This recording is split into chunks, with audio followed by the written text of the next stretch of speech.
What's up, everybody?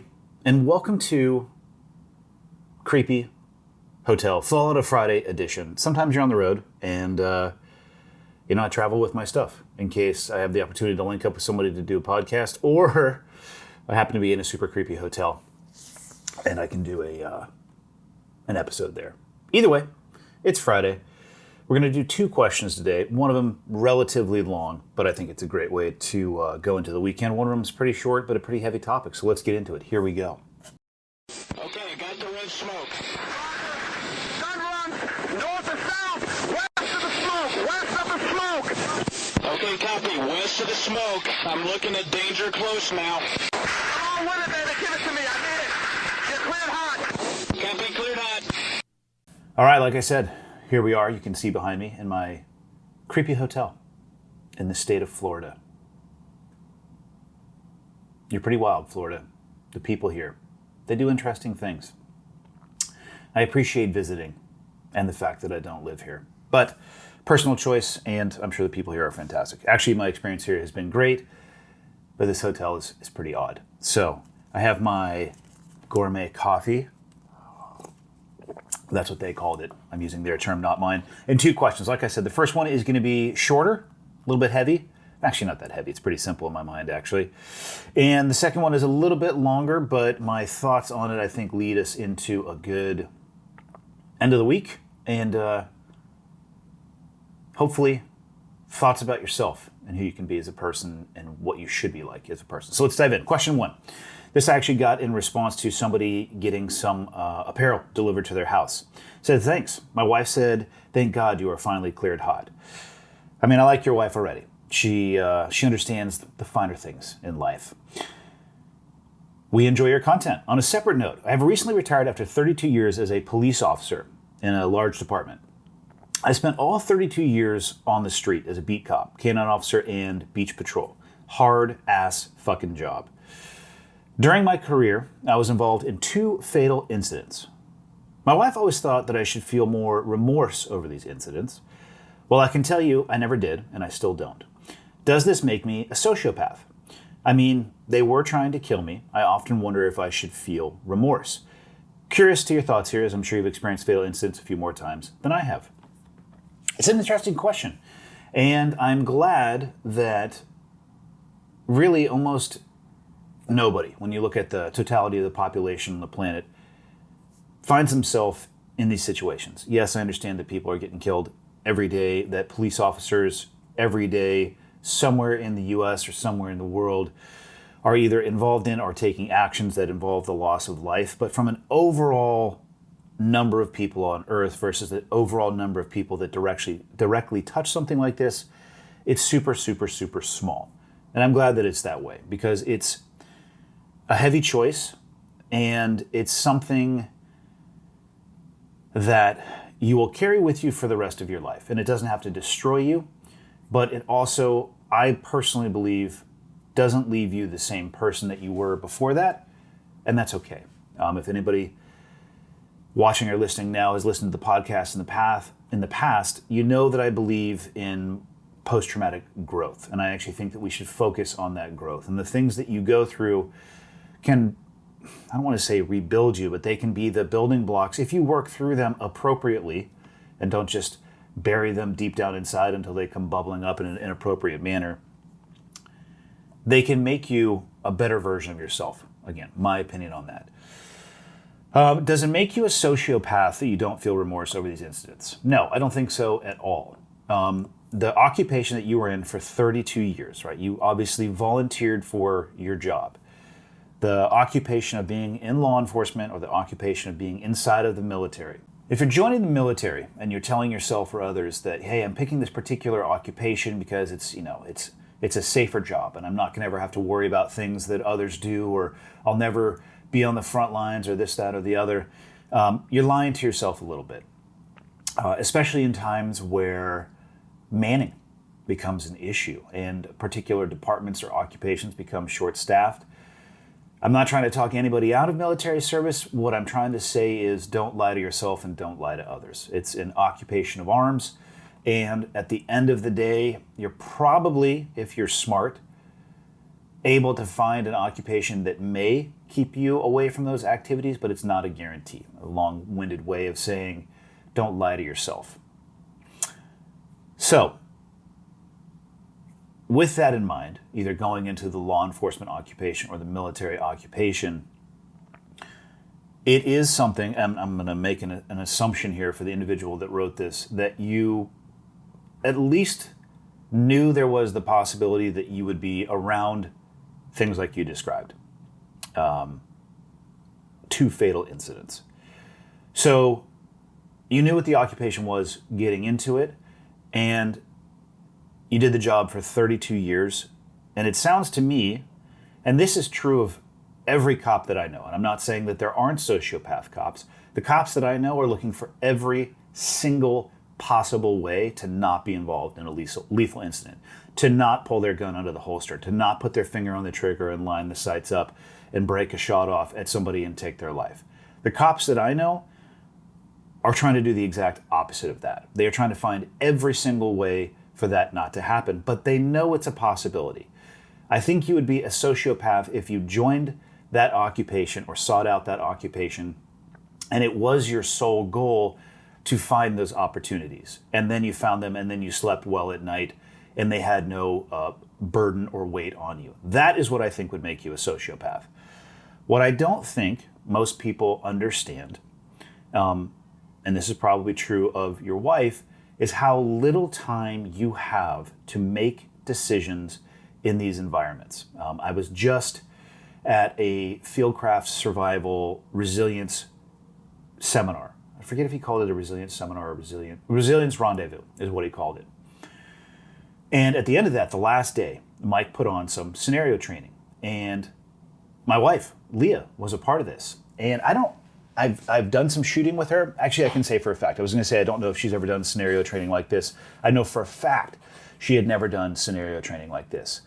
And she shot and killed a man in that scenario. And it was fucking awesome. And the most awesome part about it for me was how quickly she made that decision and then her reaction of shock afterwards. What does this have to do with what I'm talking about? Well, it has to do with time.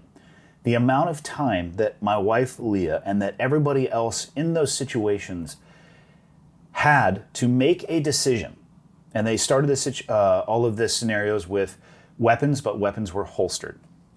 And there were a variety of situations, encountering somebody who was trespassing on your property, encountering somebody in a parking lot who was kind of panhandling and being very aggressive and wanting something from you. And then the situation with my wife where she was in a car and somebody, I guess it wasn't a car, it was an off-road vehicle at that point, and somebody was approaching the vehicle and ended up pulling a gun on them. The velocity with which you have to make a decision, where it goes from trying to de-escalate a situation to having a weapon out and pulling the trigger, was measured in seconds, shorter than seconds.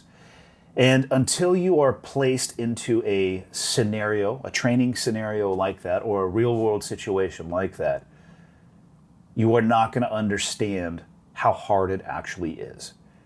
You have to make the best decision that you can in the moment with the information that you have available.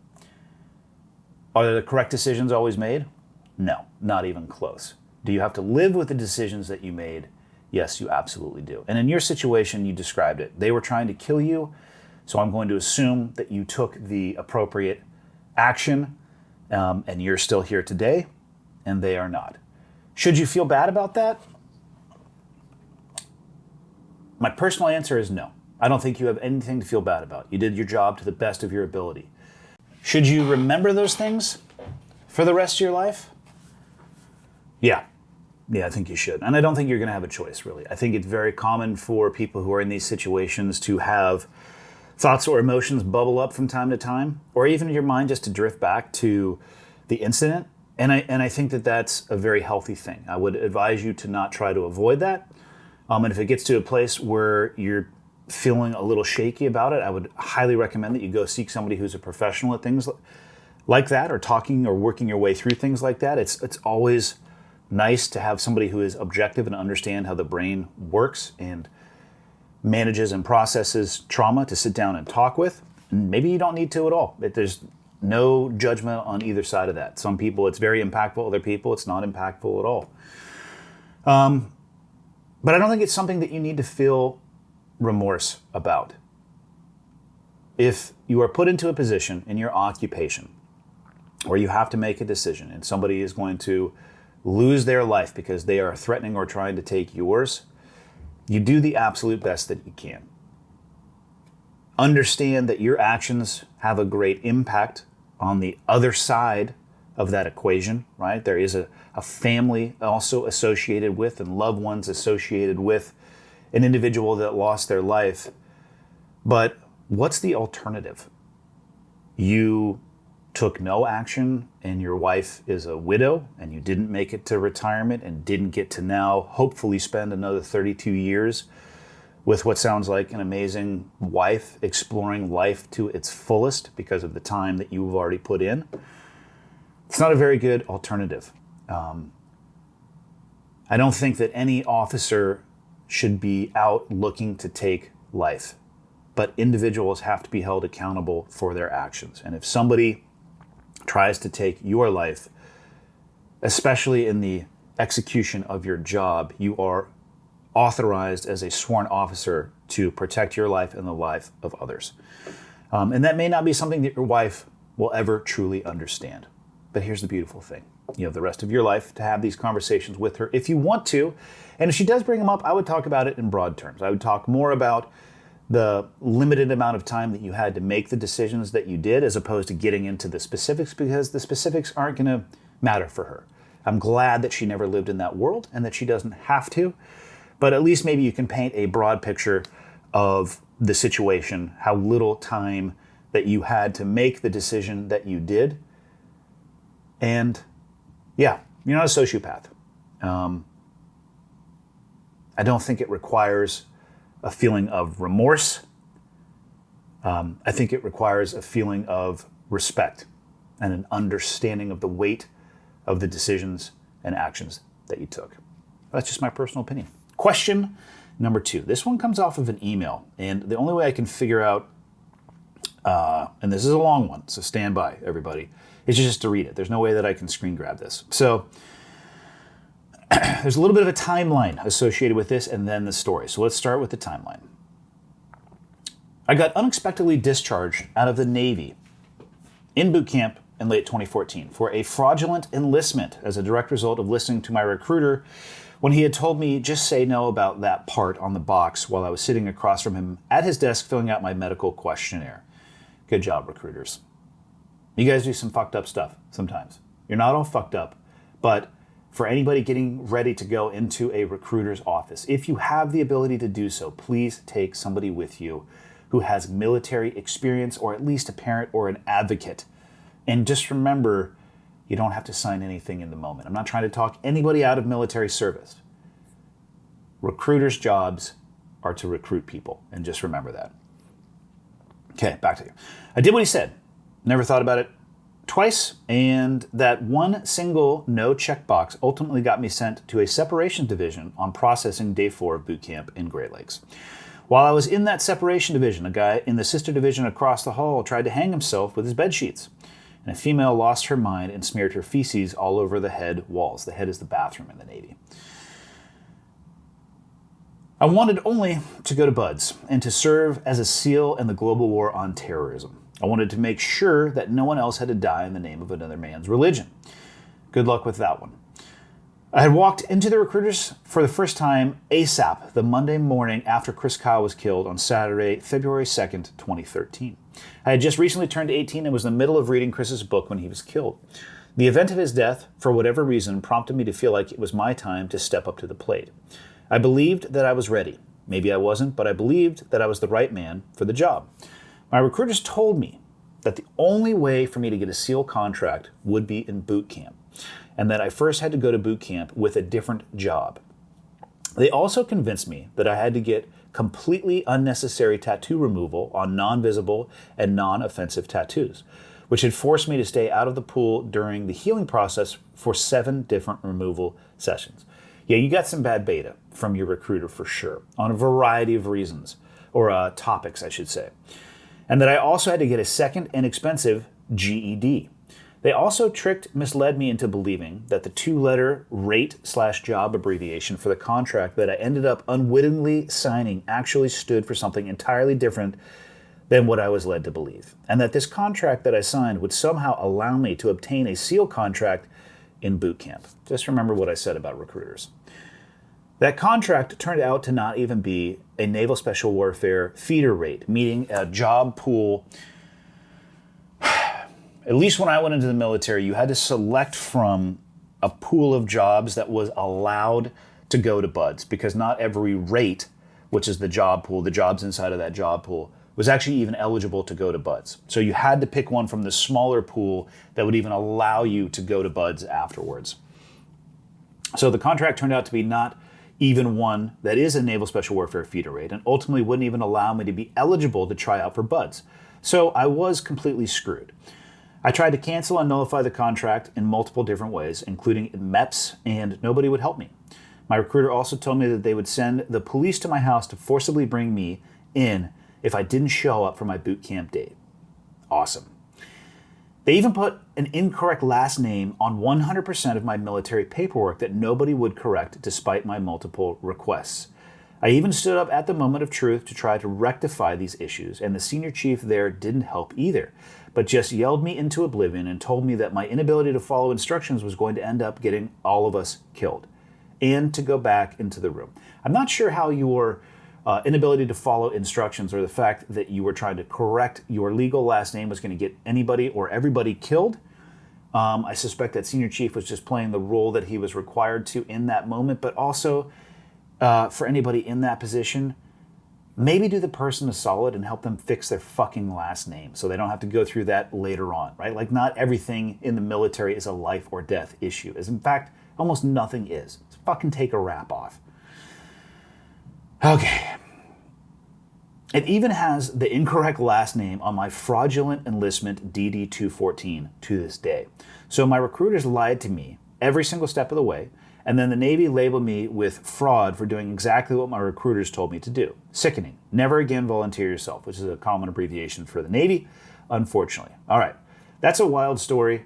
Be cautious placing 100% of the blame on the recruiters on this. Trust me, I have my own thoughts on that particular job. I understand what their role is, but take accountability and responsibility for your choices and your actions as well. It seemed like you were highly motivated. You were very young at the time. And there's a reason why we make people wait until they're 18 to do certain things. And for a lot of people, especially young men, bring somebody in there who is older than 18, because your fucking brain isn't even done processing yet. And I'm not saying that you shouldn't serve in the military or that you're not capable of doing so, but some of the things that you described could have been headed off at the pass if you would have brought somebody in there as your advocate, especially if they knew a little bit about military service. Okay, moving on. About a year later in 2015, I met an Army guy who had just transitioned from active duty to the reserves. He was either 22 or 23 at the time, and he was not doing well. He was in debt with medical expenses for seeking mental health treatment outside of the Army, and also had a 20+% APR car loan on a used sports car from a shady used car dealer right outside of his base in Virginia at the time. And that car had an expensive gas-guzzling rotary engine that was going bad and needed to be completely replaced. He also had a girlfriend/fiance with a young son, who she had at 15 or 16 with a previous guy. He was living in his mom's house. He was drinking heavily, and he was taking multiple different medications that had been prescribed to him by both the military docs and outside of the military. His mind was not operating properly and was compromised. I wish that I could say what you just laid out. Pulling out of that the medications. Everything else that you have described about that is so more common than I would care to admit. I would love to believe that the modern day military doesn't have this phenomenon, but I suspect it might. And this is like the classic E4, E5. There's a reason why there are predatory car salesmen within a mile of most military installations. And they have signs out there like, No credit, bad credit, will finance anybody in the military, guaranteed sales. Why will they sell you anything if you were an E4 or E5 in the military? Because they understand what you make. They understand they can garnish your wages, and they will sell you a fucking Ford Mustang or a Camaro or a Corvette that is worth 3x what you're going to make in a single year, and your payment will be through the roof, and you will somehow leave with that vehicle not being able to afford it with an interest rate that exceeds most credit cards. Then you'll go back to your stripper girlfriend who had a kid when they were super young, who doesn't live by a military installation by accident and isn't dating somebody who is in the military by accident, looking for the benefits of BAH and healthcare for themselves and their young child. I don't say any of that with any judgment. I don't blame people for how they live their lives. I want them to make the choices that they want to make, but let's not ignore the reality that this shit does happen and it's not by an accident, and it sucks. So what you described is so incredibly accurate, and I saw it throughout my military career, and I wish it wasn't that way, but it is. So, moving on. Despite my horrible Navy experience, my intentions of service were still pure, and I wanted to help this guy. I essentially took him under my wing, spent time with him, let him stay at our house sometimes, worked out with him, trained him, cooked for him, gave him haircuts, and tried to help him work through, talk through, and understand some of his situations. He was 2 or 3 years older than me, but said I was like his big brother. One Thursday or Friday, he wanted to go to another city 4 hours away and hang out with some friends and party for the weekend. He wanted me to come with, but thankfully I didn't drink or party, and I still don't, so I declined. I didn't hear from him until sometime Sunday night when he texted me that he was thinking about killing himself. My first priority was to find out if he was home and no longer in the city, or in the other city. He was home, and I told him to come over to our house so he could get out of his environment and we could talk about it. He didn't have any money for gas. Yeah, no shit, because his fucking car payment was probably $700 a month, and he probably was making $1,200 a month, something like that. So I told him I'd head right over. He said he didn't have any money for gas, so I told him he'd head right over. He thanked me, but by the time I got there, he had already started it. There were at least 2, if not 3, empty pill bottles on the trunk of his car, with at least 1, if not 2 more full bottles that he was taking pills out of. And he had the largest bottle of Smirnoff vodka that you can get in one hand that he was washing the pills down with, and a 10-inch serrated Army combat knife in his other. He told me that if I tried to stop him, if I tried calling for help, that he would slit my throat. I believed him. He also said that if any first responders were to show up, that he would go after them too. I believed him. It was later that night. I was unarmed, had long hair at the time, and I was wearing flip-flops and board/water shorts with no pockets, the official team guy wannabe outfit. Your words, not mine. I had no choice but to watch him take handful after handful of pharmaceuticals with vodka and wait for the drugs to kick in enough to the point where his motor skills would start to decline to the point where I could somehow get the knife out of his hand and somehow get him into the car. I didn't want to get my throat slit or give him the chance to make good on his threats towards first responders or potentially his family who were inside of the house.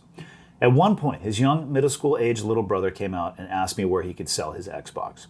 His brother and I both tried to keep it together while his little brother was out there on the driveway with us until he went inside.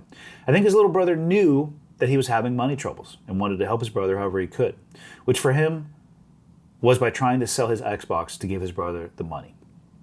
That's rough.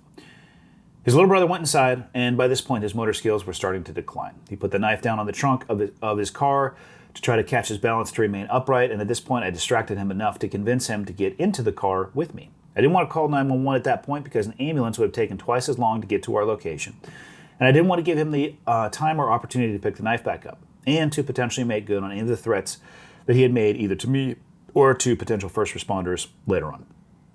On the drive to the nearest ER, which is at least 25 minutes away, he started to check out. He was hugging the door, bubbling at the mouth. His half black, half Latino skin became whiter than I ever thought was possible, and he became unresponsive to either physical or verbal inputs. He died in a passenger seat while we were within eyesight of the ER, about 2 to 2.5 miles away. I watched the pulse on the artery on the left side of his neck slowly stop beating until it finally stopped. His presence left him. He was gone. I was now alone in the car. Instead of stopping to try to render my own completely untrained aid on the side of a country road, I decided the only logical option was to continue heading straight towards the ER, of which I was staring straight at on the horizon, and just hope that they could help somehow. I didn't think to call 911 at that point because the ER was just a couple of minutes away. At this point, I was now shifting my concern to what was going to happen to me later, after I showed up at the ER with a dead soldier's body in my car. He was dead for about 1.5 to 2 minutes, which felt a hell of a lot longer than that, as we were going about 90 miles per hour on a straight country road towards the ER. In that short time, I had my own unique, hyper-connected one-on-one encounter experience communication with God. In that hyper-connected moment, I determined that I had done all that I knew how to do, that I had already gone above and beyond despite the threats that he was making towards my own life, that I was okay with any content with my actions, that I was okay and content with my actions, and that whatever was about to happen next would happen next. It was in God's hands now.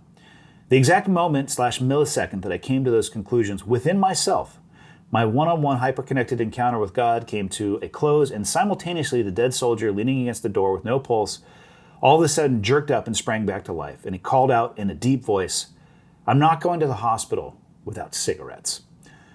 And then he started trying to take his seatbelt off and started reaching for the door handle while we were going 80 to 90 miles an hour to try to bail out on the side of the car and run off into a field. And now I was yelling at him and hitting him to try to stop him.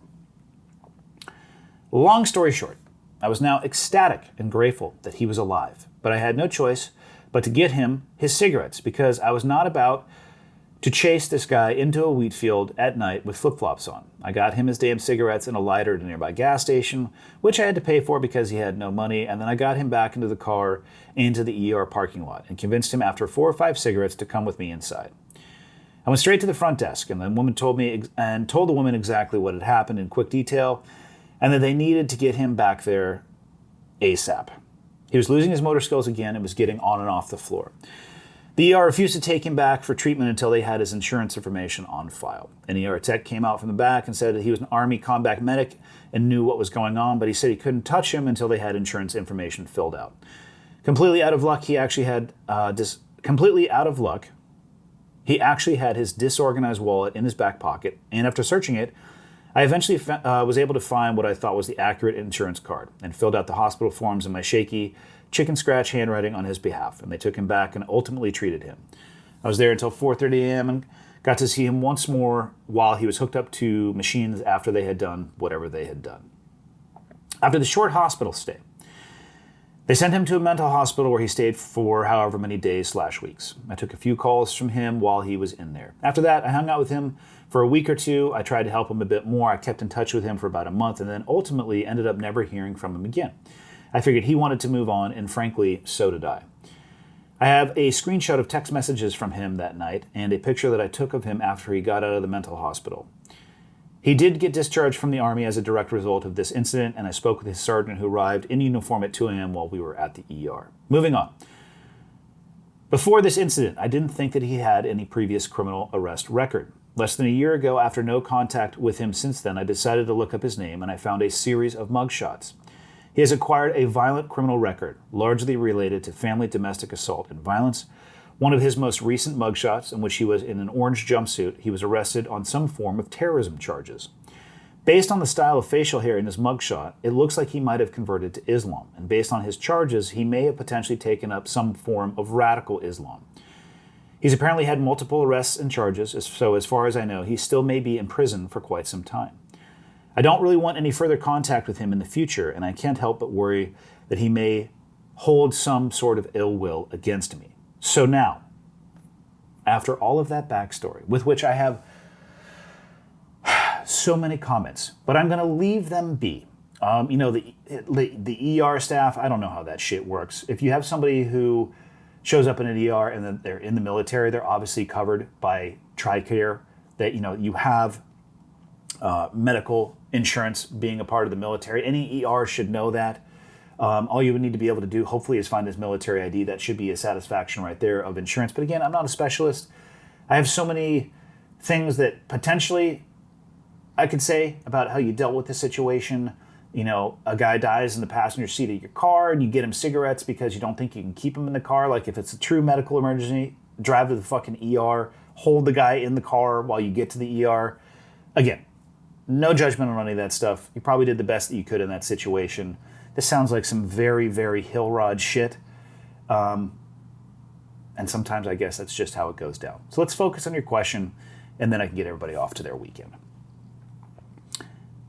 So my difficult question for you, Andy.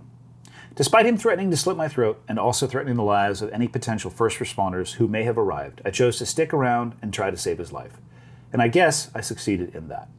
After saving his life, he went on to rack up a series of violent charges against others, including his own family members, and has even acquired some form of terrorism charges. Apparently, he became a bad guy.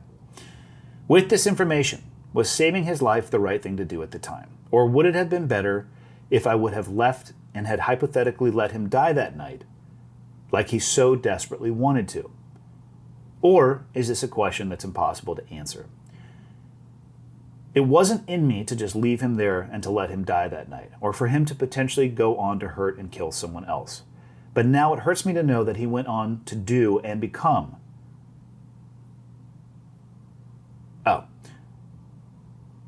But now it hurts me to know what he went on to do and become, although I don't know any of the direct details. Is this an impossible question to answer? Did you do the wrong thing by saving his life? To me, this one is far from impossible to answer. And I think it speaks to what I hope everybody, when they look in the mirror, feels about themselves. And that is that you're always going to do the best you can with the situation that you are presented with. Was it the right thing to try to save your friend's life? Yes, that's always going to be my answer. If you have somebody that you care about, or even somebody that you don't care about, if you're presented with a situation where you can make a difference in somebody's life, if you could sustain their life, preserve their life, help them make a better decision so they don't take their life, you should always do that. Be the best version of yourself that you can possibly be in those moments. And then you have to separate what you were able to do in that moment with anything else that they choose to do with their life going forward. The email, just imagine for the person that wrote this, imagine the email that you would have had to write and how you would have felt about yourself if you had done nothing. If you had gone with the other answer in the question that you posed, which is, should I have done nothing? Should I have just let him die? What if you had done that? Now, it's a hypothetical, right? It's probably impossible to know for sure how you would feel, but I have a suspicion that it would have haunted you for the rest of your life. Now, everything that you wrote that happened afterwards, you know of now because you were able to find it on the internet. The only thing that you would be living with right now, if you would have done nothing and allowed this person who was your friend at the time to die, would be your own guilt and regret. You would spend the rest of your life wondering and probably blaming yourself for his death because you knew that there was something that you could do. The reason that it's hard for you now and that you're asking yourself that question is because of everything that happened afterwards. And I think the healthiest thing for you to do is to strip all of that away. Did you do the best you could in the situation that you were presented with? It sounds like it to me. Did you do the best you could because of pure intentions and the desire to save somebody's life because you care about them? That's what it sounds like to me. That's all you can control. You can control your actions, your beliefs, your behaviors. And that's what you did. Everything else that happened after that is on this individual. Whatever left turns and right turns this individual's life took, and they all seem to be leading towards a really shitty place, has nothing to do with you. This goes back to something I fall back on often. Circle of influence, circle of concern. By influence, I mean control. By control, I mean what can you actually control as a human being? You can control yourself, which is what you did in this situation. Everything outside of that is a concern, right? Does he have feelings of resentment towards you? Maybe. You can't control that. Is his life, did it go down a horrendous path because of everything that happened after this and his discharge from the military? It did. Can you control any of that? Absolutely not. And should you concern yourself with it? My answer to that is no. Don't waste another ounce of energy worrying about what happens with this individual. You are responsible for your behavior and the things that happen in your life. He is responsible for his behavior and the things that happen in his life. And why did I say that this question ties into, the best way that I wanted to get people towards their weekend? It's because of what I've already said. I hope that people, when they look into the mirror, have the desire to be the best version of themselves, which, although you, in my mind, went around helping your friend in not a fucked up way, but a interesting way, is what I'll leave it. Your intentions were based in trying to help somebody else. You were trying to be the best version of yourself and prevent somebody from making a decision or taking actions that would have hurt themselves and hurt others. It seems to be weighing on you because of everything that happened afterwards. And I think you just have to let that go. For anybody who's ever faced with these situations, it's really easy to focus on everything that happens afterward and decisions that other people make. Stop wasting your time. Stop wasting your energy. Focus that on yourself and the things that you personally can control. Your actions in a situation like this. Your actions leading up to this. All the things that you had talked about doing, largely mentoring this older individual, the feeding him, the clothing him, the housing him, the mentoring, the coaching, the training. Like, you did everything that you could. And that's awesome. And I hope that everybody does that at all times, if presented the opportunity to do so. Be the best version that you can possibly be. It'll help your friends, it'll help your family, it'll help yourself, it'll help people in situations like this, but everything beyond this situation, just let it go. And that's all I got. Hopefully that helped. And hopefully everybody has a good weekend.